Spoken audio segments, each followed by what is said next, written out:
Hello everyone, welcome to my channel.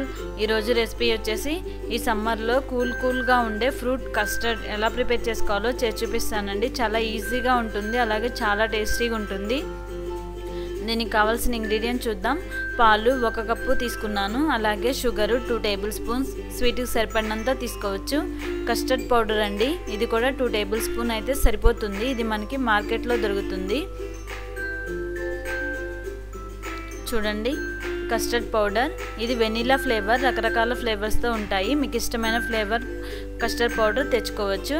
అలాగే fruits అండి, ఇంకా మనం అన్ని ఫ్రూట్స్ యాడ్ చేసుకోవచ్చు. నేనైతే పొమోగ్రానేట్, ఆరెంజ్, అలాగే వాటర్ మిలాన్,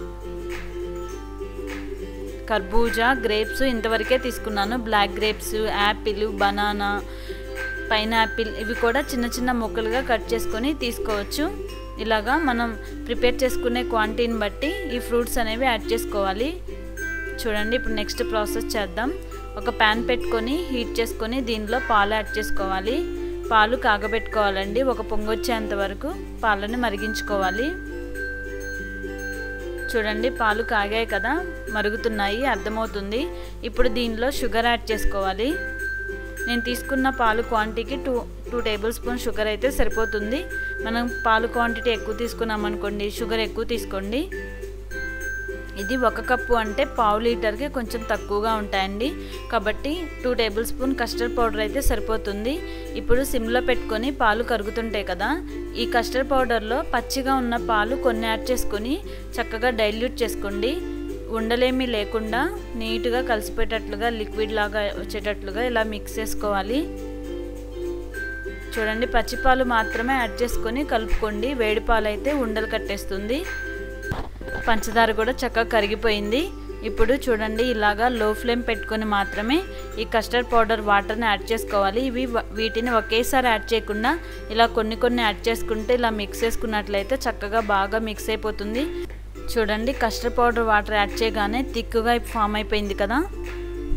ఇలాగా ఈ కన్సిస్టెన్సీలో ఉండేటట్లుగా ప్రిపేర్ చేసుకోవాలి. మనం కస్టర్డ్ పౌడర్ ఎక్కువ యాడ్ చేసామనుకోండి మరి గట్టిగా అయిపోతుంది. కాబట్టి పాలు తీసుకునే క్వాంటిటీని బట్టి కస్టర్డ్ పౌడర్ తీసుకోండి. ఇప్పుడు ఇంకా స్టవ్ ఆపేసి దీన్ని వేరొక బౌల్లోకి ట్రాన్స్ఫర్ చేసుకుందాము. చూడండి, ఈ కన్సిస్టెన్సీ వచ్చేటట్లుగా మనం ప్రిపేర్ చేసుకోవాలి.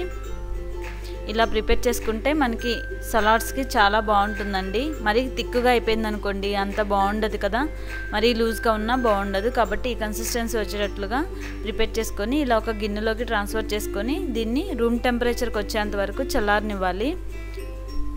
చూడండి, ఇది పూర్తిగా చల్లారిపోయింది కదా, రూమ్ టెంపరేచర్కి వచ్చేసింది. ఇప్పుడు దీనిలో మనం కట్ చేసి తీసుకున్న ఫ్రూట్స్ అన్నీ కూడా 1 బై 1 యాడ్ చేసేసుకొని మిక్స్ చేసేసుకోవడమే. అంతేనండి, చాలా సింపుల్, అలాగే చాలా టేస్టీగా ఉంటుంది.